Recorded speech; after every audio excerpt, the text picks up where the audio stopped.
everything that we do, every decision that we make, and every action that we take in life causes a ripple effect. And I want the ripples that I create to wash over people softly and not crash down on them. So that's how we run our company. And I think with my background and watching, that EITC scholarship change my life, other potential donors and families and parents and business owners see the impact that they can have.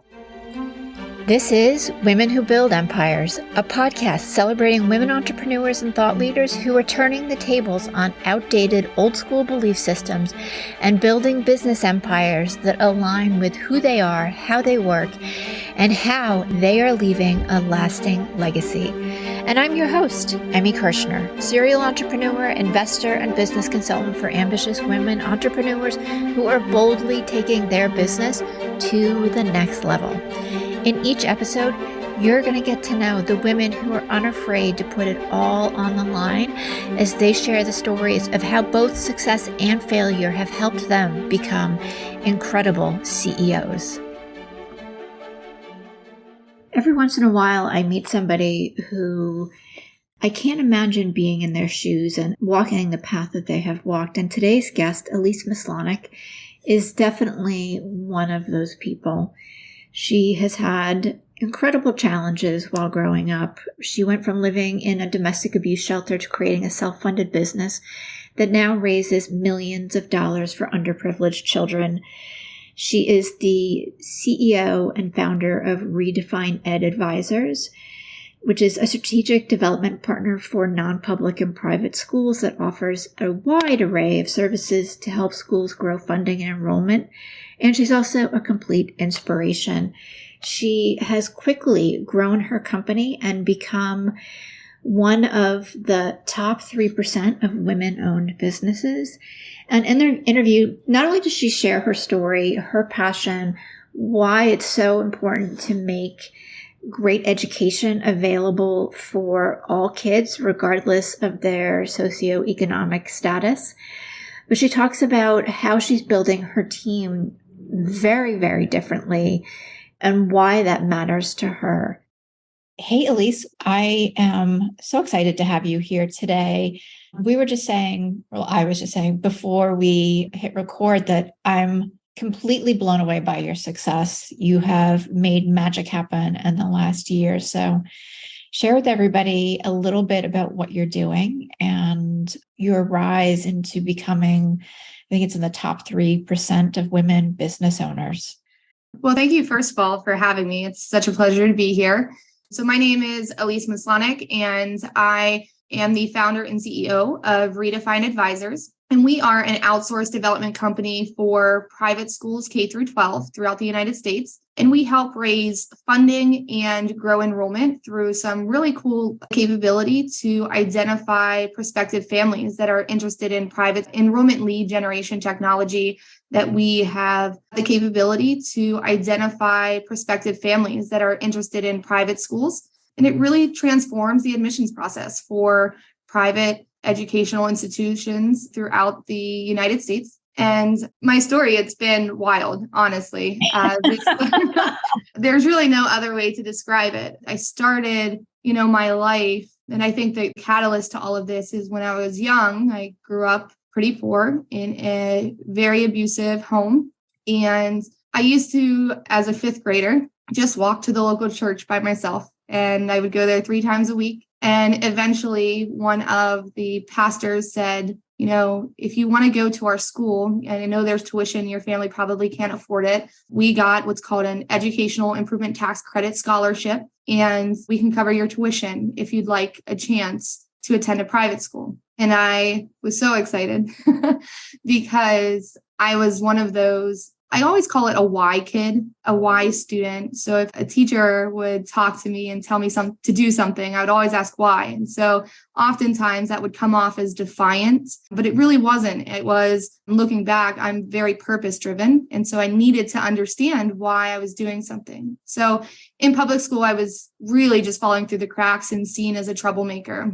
And this scholarship made it possible for me to attend another school that didn't see my why kind of attitude as defiant. And they really took me in and taught me about faith in God. And so I just started developing ideas on how I could really help other students that were in the same position I was, because I always say I'm a statistical anomaly, right? The human form of someone that really shouldn't be where I am today. And I want other kids and children that were born in circumstances like I was to have that opportunity. So we developed ways through RedefinED Advisors to grow these scholarships. We've raised nearly $10 million in the last year since we've started for scholarships for students in Pennsylvania, which will cover their tuition to make it affordable so that no child has to stay in a school that is not working for them, and that no matter your income or circumstance that you were born into, these children can have the opportunity to have love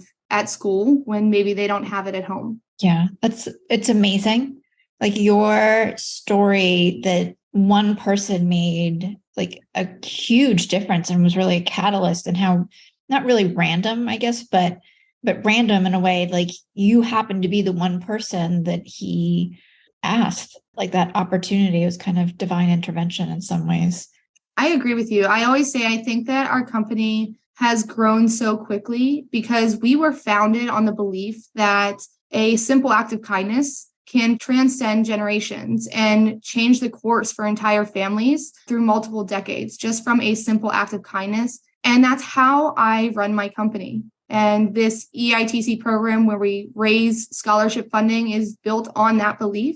And I feel very strongly about it because if it weren't for the kindness of a stranger, I wouldn't be sitting here. And by all accounts, I would have a very, very rough life and probably ended up in the system in some way. So I feel very thankful. And it kind of goes back to that everything that we do, every decision that we make, and every action that we take in life causes a ripple effect. And I want the ripples that I create to wash over people softly and not crash down on them. So that's how we run our company. And I think with my background and watching, that EITC scholarship change my life, other potential donors and families and parents and business owners see the impact that they can have by participating in this program. Yeah. I mean, yes, because you and I had a conversation previously too, where I said I was aware of a boarding school in Delaware where they had several scholarship programs, and it really changed the lives of some of these kids who were inner city kids who had no other options. Like it was either this and really take a risk and feel out of place in a very different environment, both geographically and culturally, or stay within the confines of a very, the neighborhood they grew up with, like in a very limited world with no options, because that's what had been for their families and for the people they associate with for generations. Yeah, absolutely. I think so much of when I think of my childhood, and it's nothing against public school. I mean, there are millions of children that thrive in public school, right? Mm-hmm. For me and my experience, it was not that. So I went through, years of abuse with my stepfather. And when the kids at school found out, they bullied me because my dad abused me, and I think had I stayed in that, and those people and those kids and even the parents were just awful. I think I am so grateful to have been able to escape that and finally have love and acceptance and not pity. I didn't ever want pity. Again, my life was extremely hard in certain ways, but I just wanted people to treat me like a normal person. And I was not getting that in public school. And I know that had I not had that opportunity and that funding, my self-esteem would have been deplorable and just non-existent. So it was the catalyst to something greater. And it's nice to be able to be so passionate about that and understand for myself how much that changed my life. And so I wake up every single morning knowing that if I work a little harder, I'm going to change a little bit more for other students. And so we wake up every day and work to complete that mission so that no child ends up without a hand up when they could really need it. Yeah, it's beautiful.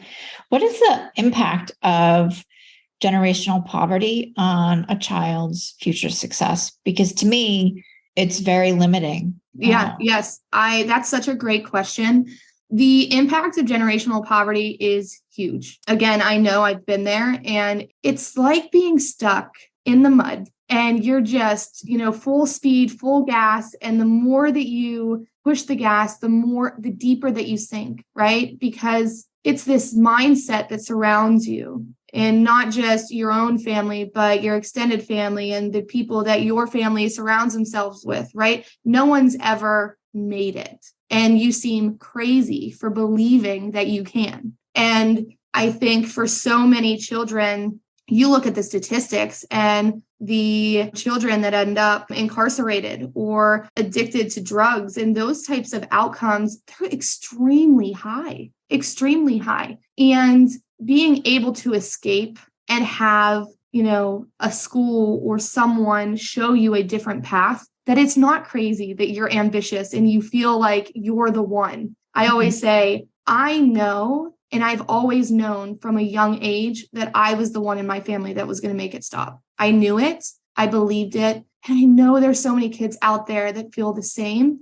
And those kids, if they get that hand up, they pull everyone else with them. They pull everyone else with them. And it is so important to identify those kids and get them the hand up, because what they can do with it is absolutely remarkable, and they can change the world. And the impact is terrible. It just beats you down, and it makes you feel like, honestly, a little bit crazy whenever you're young and you're stuck in that kind of cycle. Yeah, I feel like there's a mindset, just based on some of the volunteer work I've done in Philadelphia and a few other places too, that it, like, with the rare exceptions, you being one of them, for the most part, the thought of and the mindset of I can do something to change the way things are isn't there. So there's that struggle constantly because people aren't seeking different ways to get out, particularly, which I think is normal human behavior. It's just everybody's so beaten down, and there's, as you said, more drugs, more violence, more dysfunction on a bigger scale. So that becomes the norm. And what I have found is it took me a lot of years, even after I went through that school, to realize that the trauma that I had been through shaped every part of who I was. And even when I felt like I had escaped, right? The way in which I defined love or recognized love was so incorrect. Was so incorrect. And you realize that it's not necessarily about just escaping, but really healing from all of those trauma responses. When you grow up and you're poor and you don't know, or you have an abusive, stepfather, and you don't know what's next, you are constantly in a fight or flight response. And it takes a lot to overcome that, and that's I think a bigger implication of generational poverty and what that impact has on education, because there are so many kids, they may not have the type of funding, right, or income base in their family that can give them the tools. But then on top of that, there is often abuse and struggle behind that really develops the child's brain into trauma responses. Yeah. And we need to help kids with that. Absolutely, because it's informing all of their experiences and the decision-making processes they have. And then there's experiences as we all have different trauma. I think just being in poverty, it tends to be more excessive.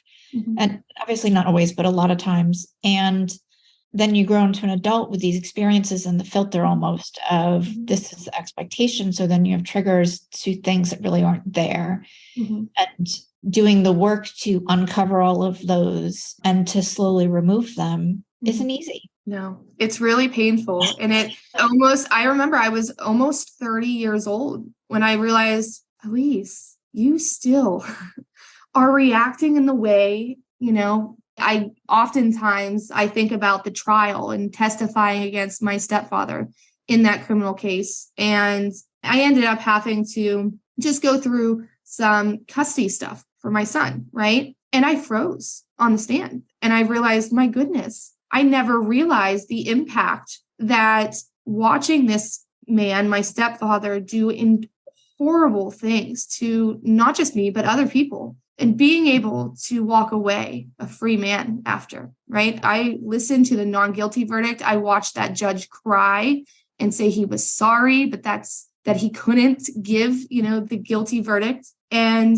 I think I just put it in the back of my mind so much that I didn't realize how impactful those moments in my life were, that I didn't reach out for help anymore, because I did. And the whole world kind of, in my mind, the whole world kind of shut me out, And I think there's a lot of kids that experience that they're tired of asking for help, because when they do, the people that they think are going to help them, they betray them. And that hurts so deeply. Yeah. And I don't think it's intentional sometimes, based on some of the experiences I've had. It's that they're incapable or unable at that moment to do the right thing, if you will. Absolutely. But it's on the receiving end of that. It's hurtful. And then you feel, I think, abandoned or distrustful. So how do you bridge that gap so that you can trust and then create positive things on the other side of that? So, I mean, one, thank you so much for sharing and being vulnerable and being open to being vulnerable. But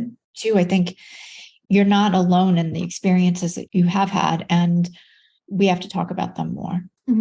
Yeah, I think I've always been very embarrassed. I've always felt shame, right? Again, my life has been wild. My biological father, forced us into a domestic abuse shelter. That's how I started my first year of life. And that's embarrassing that my biological father would want to end my life. That was always embarrassing to me, right? And I never wanted to share that. And then I thought to myself, the more that I became successful in my business, the more I realized that there are other women, there are other girls, there are other boys out there that their parents or biological parents or step parents have mistreated them in such an awful, cruel way. And if they're just seeing me now, they just see me as a successful businesswoman. But I want them so much to see that I walked through fire and they can too. I walked through it. It burned, baby, it burned and it hurt and it was hard, and what they're seeing today is such a result of all of it. And had I not lived through all of that, I would not be the person I am today. So it's hard to see the light from behind when you're, digging through that tunnel, but you have to just keep doing it. And grit and resiliency is, in my opinion, greater than most college educations. So I just think that those life experiences, should you choose to take them and let them fuel this anger and motivation within you, you're unstoppable. And it's really cool to see that happen in other kids. And hopefully by sharing my story, the good parts and the really bad parts, that, even one child out there will understand that this struggle is meant for something bigger one day. Absolutely. Like most definitely. And I think hearing your story fuels the fire for me, definitely. But I think everyone to really use those negative experiences in a positive way to create something bigger than what you might have ordinarily. Yeah. I'd love to learn a little bit more about your kind of entrepreneurial journey too, because you were 20, you had $63 in your pocket, you went to go live with your grandfather, whom you had never met. You had just connected with him on Facebook. So that's scary and bold. And you knew you needed to, I think, get out, but also help. So kind of going from there, what were the steps of you starting the business? Sure. So I testified against my stepfather and the non-guilty verdict came. And the next day I was like, why am I even here? I need to this isn't working. So I needed a huge change. And it's kind of like, those, you always hear women that go through a breakup, they cut their hair and do something different. No, I felt like I needed to do something like wildly profound, right? So yeah, I drove down to North Carolina. I had $63 to my name and just like the junkiest car in the world, but I made it barely, but I did make it. And I enrolled in real estate school because again, I had talked to you before, like I'm not that student that fits in a box, right? I just am not. And home ownership to me back then felt like a pipe dream, right? Like I just never thought that I could ever own a home. And so how cool would it be to give people the American dream through my work, right? So I just fell in love with it, stayed in North Carolina, and I managed a property for a company called Riverstone Residential. It was an asset held by JP Morgan. It was a multi-million-dollar asset. And there I was, like 21 years old. I went from waitressing at an Applebee's, like 10 hours a day, just like get by and pay for my real estate school and licensing, to managing these properties. And I just loved it because, again, it was giving people something I never thought I could even have, right? And that felt so good to me. Just, it felt so good. And you can't teach passion. And I think once I realized, wow, I can do this, I was, knocking out every top spot. And I thought, okay, little by little, my belief in myself to actually get out was growing. And so I just kept going and kept going. And so long story short, my husband was my first boyfriend when I was 15. And so I had moved back to Pennsylvania and we reconnected and were married, have 3 kids. But while I was out here, I was in banking and I loved it, but corporate stuff is not for me. Again, it's kind of that box, right? I don't like people telling me that I can't do something. And so I was pregnant with my daughter, Gracie, and she, at 7 months, I left the bank, 7 months pregnant, left the bank, and got another job working for this guy that was raising money through the EITC program that I received as a child. And I started working with him. His business just kind of grew so fast because I was so passionate. We were picking up schools. But then I also realized on that one side, I still had someone, it was his business, right? It was his business. And so he offered me 1%, but it wasn't 51%. And I wasn't going to stay if I couldn't take the wheel. And so I gave birth to my son. We had them really close together. I gave birth to my son, and 6 weeks later, I quit my job. And I was like, all right, I'm going to create a business and I'm going to do this. And within 3 months, I signed a $250,000 contract, which is unbelievable. I mean, it's just unbelievable. And I went from, a few weeks postpartum, and I think it was the hormones that made me do it, but I'm glad I did. But I went from just $1,500 in revenue. That's all I had a month. And I did not want to tell my husband, like, oh my gosh, I think I made a mistake. We're going on the third month at just $1,500 a month. And I had like medical bill, like we had a lot of stuff to pay for after the baby. And I started looking up just waitressing jobs online at my 3rd month because nothing had happened. I'm like, oh my gosh, I'm going to have to like tuck my tail and just, go back and do something quick. But that next week I signed that contract and it has just grown. We went from one school and one service, and now we have almost 40 schools and we offer 6 different services. And we used to just be in Pennsylvania. Now we're, nationwide. And again, we've raised $10 million in 1 year for our schools. And that's going to impact tens of thousands of students in our state. And so it was a very rough road to get there. There were days of crying, despair, just thinking, Alyse, kind of going back to what I felt when I was younger, like you're a nobody. You thought you could get out of here. Like, no, you're stuck, but I just kept being defiant and saying, no, I'm going to do it. I'm going to do it, whether I crash and burn or not, because I've never bet on myself. Never. I never truly believed in myself to the core. And with this, I knew I was in it for the right reasons. And if I was successful, boy, the people around me and other kids and charities were really going to benefit. I'm not one to hoard money, and I don't look at the money in my bank account and stuff like I've been dirt poor. It doesn't mean anything to me, The thing that it does mean is the impact it can have for other people. So I just kept going and going until it worked. This is what I'm really curious about, Yes. right? You're postpartum, you're 6 weeks from having a baby. Yes. I can only presume that this being your third, that you're still exhausted and not sleeping. Mm-hmm. And you decide to quit your job. You have a business plan? Yeah. So I started while I was working with the other guy. I was like, he just made me feel like I couldn't do it. And that was a big mistake because he just, do not tell me I can't do it. He did. And so I did writing up a business plan. I had an idea and I had a just wonderful, my old school that gave me the scholarship. They were the first school to sign my new business. They were that $1,500 a month that just got me through because they believed in me. And it's really cool because we raised them almost $1 million in that year. Phenomenal. Wow.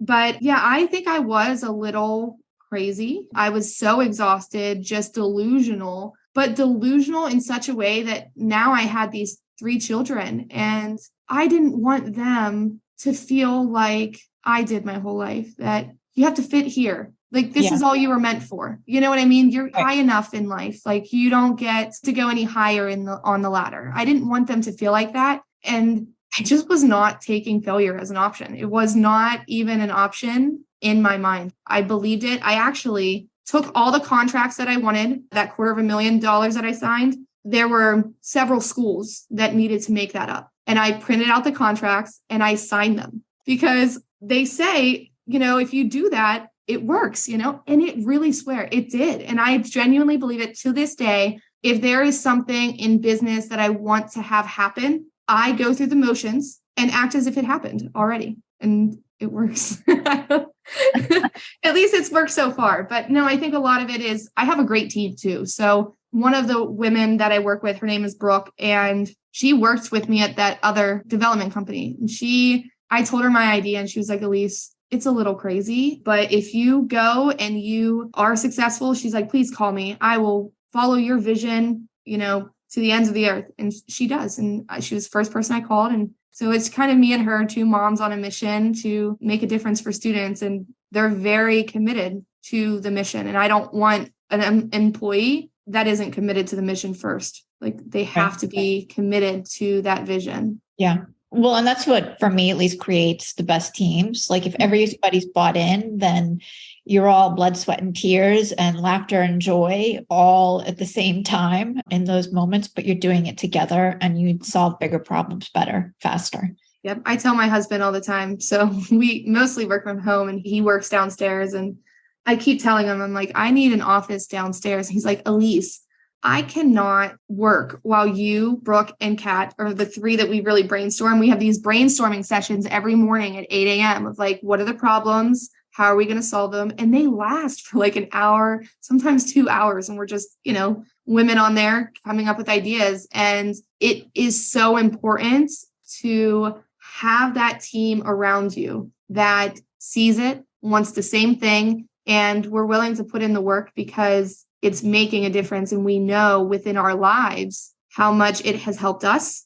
And now we get to do it for other people. Yeah. And the kids that you're impacting, they're all low income kids, right? So these are kids that would not ordinarily even have the option of going to private school.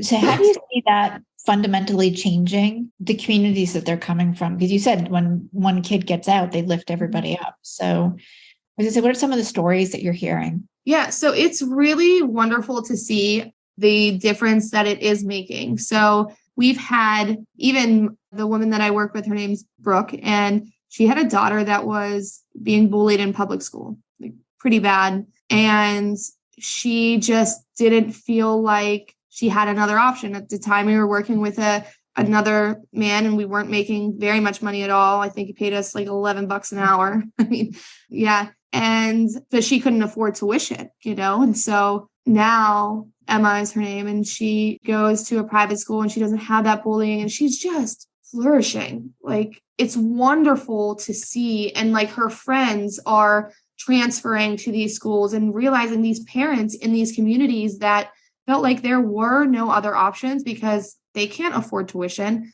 So they want the best for their kids, but financially it was not obtainable. And it's awesome to see how when one student's helped, these parents start talking in that community. They start to realize there is an option.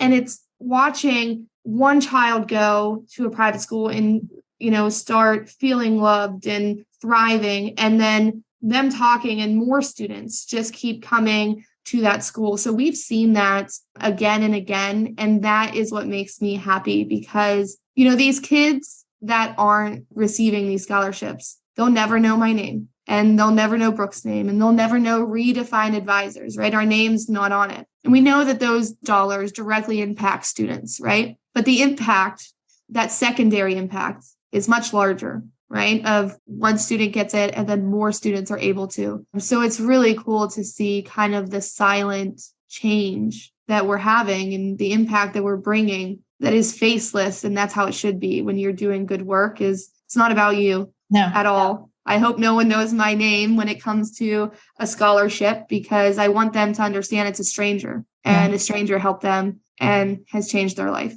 There's something so amazing about that. For me, I, on a very different level, but I randomly give out $100 to people that I don't know. And it has to be random 98% of the time. They don't even know what they're getting. So I don't ever see their reaction. But I did this last time I did it because I gave it to the guys that I was getting my car washed at, and I hadn't planned on coming back as I was getting ready to leave and move out of Philly, and then ended up needing to get the car washed. And the guy that I gave it to, they pool the tips, and I didn't know what he was going to do with it, whether he would pocket or pool the tips or whatever. But the owner of the car wash, when I went by, was like, "Oh my God, thank you so much." And the gratitude was unbelievable, which was really nice to experience. And for me, it's really about practicing the non-attachment of how it's received, what they do with it, what they get out of it. It's just knowing that somebody did something randomly. And you're doing, at a much bigger, obviously much, much bigger scale, but you're touching kids who are going to affect communities. And for me, it's not even the education. They're in places where they're loved. They're getting better food, sometimes probably more regularly than they were before. They're developing different relationships. So, you're creating fundamental change, and they don't even know you. It gives me goosebumps when I think about it, because I love it's been hard for me to do these podcasts, and I'm writing a book, a memoir. And at first I was just looking for someone to just write my story. I don't need my name on the title of the book. Like, I don't need my name. It's not about me. And I do think that there's so much beauty in removing my person from the work that I do, because again, I want children to understand that the world can be good and you don't even know it. You know what I mean? Like, there are people out there that don't know you, that don't owe you anything, but they love you, and that's what I'm hoping is, by kind of removing myself from that is a message that they get, and not like, oh, thank you, Redefined, and no, there's good people in the world, and they can hold on to that hope that one day that good will come to them. Yeah. It's such a beautiful message. Thank you. Shifting gears back to business a little bit, what's been the biggest challenge? Because you've grown rapidly in the last year. You went from 1,500 to you've raised 10 million in a year. Yes. Yeah. So it's been that's scale. Yeah, that is scale. Yeah. We genuinely, at times it's been so overwhelming, but it's those brainstorming sessions with these the three of us, right? Me, Brooke, and Kat, and we just hash out everything. And so I'll come up with an idea, and they're not scared to tell me that it's bad or that this is what they'll change. And I'm not going to be upset that they told me my idea was bad, And so through that, we've always seemed to have made the right decisions, because we hash out everyone's ideas to the point where, like, everyone has thought of what could potentially happen, what could play out from these decisions. And we've predetermined what we would do when that happens, or if that happens, right? We work with a lot of technology to streamline and automate a lot of our systems, especially on the enrollment lead generation technology that we do. At first, it was very work intensive, but now we've created kind of like bots that do the work on the back end through computer systems, instead of us having to have people do that. But we have tried to automate as much as possible. But we had some growing pains. I mean, I had to fire my best friend's husband. That's hard. That was awful. And had someone told me that was going to have to be a decision, I think I would be too scared to ever start the business because I would never want to hurt anyone like that. And is devastating. But so it has not come without hardships and those types of relationships. Thankfully, my best friend and I, we were through it and we're still, and nothing will ever break our bond. But those tough decisions have to be made in order to grow. And in a startup, when you're just kind of creating these ideas, you don't necessarily know exactly how everything's going to play out. So you better plan. And you need employees that are adaptable. So employees, those out of the box people. I need the why employees. I can't have employees that want to fit in a box because I don't know what this box will look like. Or if it will, you know what I mean? Like, I don't know. And neither will my employees. And I need them to just be like, you know what? The mission's taking us this way. We're going to move and shake the way that the mission is taking us. So I think having employees that are adaptable, and again, whatever it takes to make this mission happen and change as many students' lives as possible, I need employees that believe that first and foremost. Like, I don't want an employee that feels like they need to make 30 calls a day. Like, I hate doing that too as a boss. Like, I don't ever like to say, you have to complete 35 tasks a day, and then that means that you're doing a great job. No, like, that is not me. I don't get into the details. I'm going to tell you my plan and what I envision, and I need you to implement because I am not an implementer. Like, I am the vision, and I need people to help me make that vision to come to life. So I'm very aware when I do hire employees, what their strengths are, because the last thing I want to do is hire someone and then their life not be fun and like their work not be fun for them. Right. So I really do try to match what they like to do with what I need. Yeah. And I think what you said is so important. There's like 5 things in there. As also a why person, like, I'm infinitely curious and I need to, as you said, understand like what the reasoning is behind anything. Otherwise, I don't buy in. And the fastest way for me to not do what you want me to do is to tell me that I have to. But I want to be surrounded by people who are thinking different thoughts than me. And that's one of the things that's been fun for me with my team is like, I want their input similar. Like, tell me, all my brilliant ideas really aren't brilliant. Yes. So surrounding yourself with different people who can keep you on the straight and narrow and giving them permission to do that is, for me, one of the many characteristics of a great leader and a great CEO. Yeah, I think that I've been so fortunate. I've been in management positions, but I was always told how to be a manager. Right. Yeah. So like when you're working in corporate America, they're like, okay, we're hiring you as a manager, but we're going to tell you exactly what to do, which is the complete opposite of what you should do as a manager. Right. And so it's been nice. One of the coolest things to see is, I pay my employees exactly what I pay myself. You know why? Because they deserve it. They deserve it. They are just as much of the team as I am. And it's been cool to see how much more driven they are when they know, and they don't doubt it, that as the company grows, so will their financial success as well. And I will always keep that promise. And it's been really cool. I mean, we set up a pension plan for our employees. Like, they have a pension. How cool is that? And it's just been fun to share all of the blessings. And I always told God, I bargained with him, which I know you can't bargain with God, but I used to say to him when I was starting my business, I used to say, I'm in it for the right reasons. And if you make this successful, the moment that I do not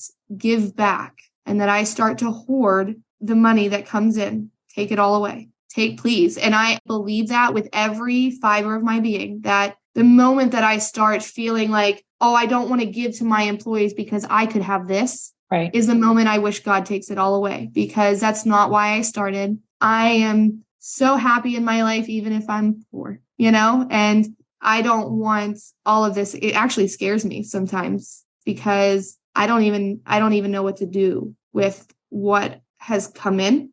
So we just give and give away as much as we possibly can, because it's not about the money. If I can have a, minivan to drive around and my kids have food and like we live, a decent life, I have joy in my heart regardless of money. And I think that's proven to be one of the reasons why we've made the right decisions as a startup, because we don't care about how much money, like, yes, there's services that are we charge $1,500 a month for schools to raise them money. We don't keep a penny of what we raise them. There are companies out there that think that's crazy, that you should charge 20% and a monthly fee, right? We don't even charge the 20%. We charge the smallest monthly fee that we possibly can. And that's why we've grown so quickly, because our profit margin is not that high, but we can scale it. We're not in it for just to, keep it all. We want the money to do good. For me, it's like, that's such an amazing and fantastic way to look at not only creating more impact, but prosperity, and that you're bringing in large sums of money. But because of the way you look at money, putting it back out there, it just keeps it in constant flow. Like if you were to actually hold on to it, you would stop the flow. Absolutely. I feel that. That's so interesting that you say that, because I feel the same way. Like, I don't want to stop. Like, why would it all come to me and then just stop with me? I don't understand. I do not understand. And I met with a financial advisor, which was like mind blowing. I never thought I'd be there, but I had to meet with them because I'm like, I don't know what to do. And it's starting to make me nervous. And we were going through like different plans that we could offer our employees. And I was like, well, I want to do, the pension plan where they don't have to put in money from their paycheck in order for the company to cover it. We just put it in, right? Like we just give it to them. And he was like, are you sure? Like, no businesses do that. And I'm like, why? Why do business owners not choose that option? He's like, because it's way more expensive. But I'm like, for me, that doesn't make sense to me. It genuinely, like, my mind does not understand that, oh, if I would offer just a regular 401k, it would be cheaper for me. So I'm going to do that option. But it wouldn't change my employees' lives if I did the pension plan, and so it's very odd to me seeing now where I am and the decisions that people on my same level, the decisions that they're making. It blows my mind because they have the opportunity to do much more good and they're not. And it really frustrates me sometimes. And I think that's the biggest difference among a lot of women entrepreneurs, is that it's not about what the least expensive thing is. Our framework is really about what's going to get the best results. Mm-hmm. And the cost is just something that you plan for and you make happen so that you can get the results. Mm-hmm. Yeah. And I know that my employees, I know how grateful they are. And I know, and I can see their belief in me every single day when we're working, every day, because they know in their hearts that if we keep pushing and we keep getting results, it's going to benefit not just their immediate family, but they're going to get to a point where they can benefit their extended family. And we're taking everyone on this. Like, it's not just the me show, right? That's going to go on this journey and be alone. Like, I want to take everyone with me. Yeah. Which is fantastic. Like, it's fun. For you. It's more fun that way too. It just makes every day when we wake up, we're like, this is our job. Like, we cannot believe we've been this blessed that every day, this is what we do. I would do this I would volunteer to do this without pay. So the fact that we can even earn a living doing this is extraordinary. It makes it more fun when your employees know that they're along for the ride with you. It does. Yes. I'm speechless for a minute. Yes, it does. Alyse, this has been fantastic. Like, I love your story. I love what you're doing. I love your energy. I wish you so much success, but share with everybody where they can connect with you. If they want more information about what you're doing, where can they get that? Sure. So that's a great question. So our website is RedefiningEducation.org. You can also visit if you're interested in the lead generation technology, which will give you private schools real-time leads that are based off the website traffic that they're seeing on their enrollment tab. You can actually go to enrollmentcampaigns.com. And I'm on LinkedIn. That's probably one of the only social medias that I really use often. So Alyse Maslonik, Maslonik. And that is how you can reach me. And I look forward to, anyone that's listening and that's interested in my story. My memoir will be complete in June of 2023. So check out that book whenever it's ready. Yeah, I can hardly wait to read it. I'm so excited. It's been very cathartic, to write it all down. I always tell little bits and pieces of my story, but I've never really put it all on paper. And it's been a bit overwhelming to realize, but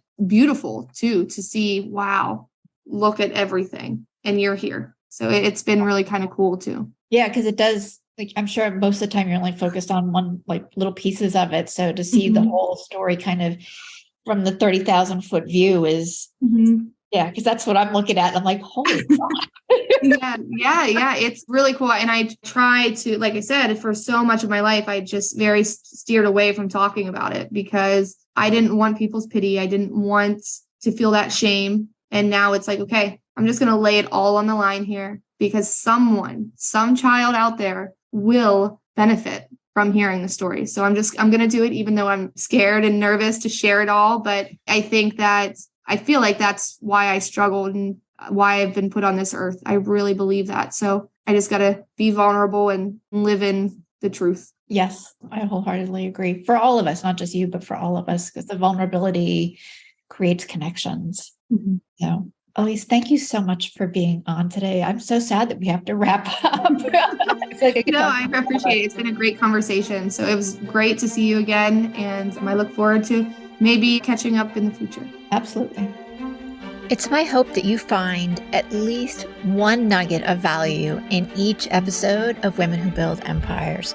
And if that's true, please follow and share Women Who Build Empires with your friends and leave a review on Apple Podcast. Your support is what will help this podcast be found by more women just like you.